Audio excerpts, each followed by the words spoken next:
La victoire de Fabio Jakobsen, c'est donc Dylan Groenewegen qui l'emporte à Sønderborg. Destin lié entre ces deux hommes, puisqu'on vous racontait l'histoire de Jakobsen hier soir sur Info Sport Plus.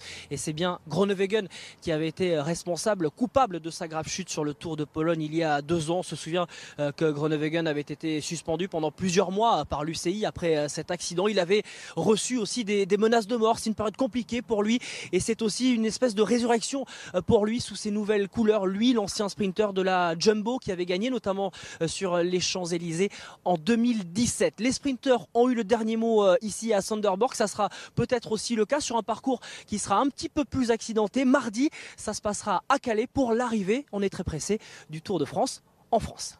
Yeah, you can win races, but when you win a race of a stage win in the Tour de France, it's beautiful. It's also emotional, and my team believe in me. Also after yesterday, when I make a lot of mistakes, they say tomorrow is a new chance, and we go for it. We know what you can, and we go for it, and for sure the victory is coming. Au mois d'août, il y a 2 ans, tout le monde du vélo, évidemment d'abord la famille, les amis de Jakobsen pensaient qu'il ne survivrait pas. Il est là et il gagne, et le lendemain, c'est celui qui l'a fait tomber qui s'impose. Donc oui, c'est une sacrée leçon de vie.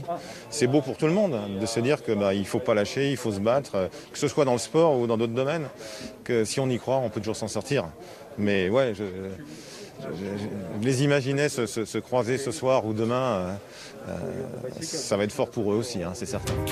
Comme la veille, Van Aert a donc récolté 6 secondes de bonification. Il en possède désormais 7 d'avance sur Lampart et 14 sur Pogačar. Pris dans une cassure, Filippo Ganna sort du top 10.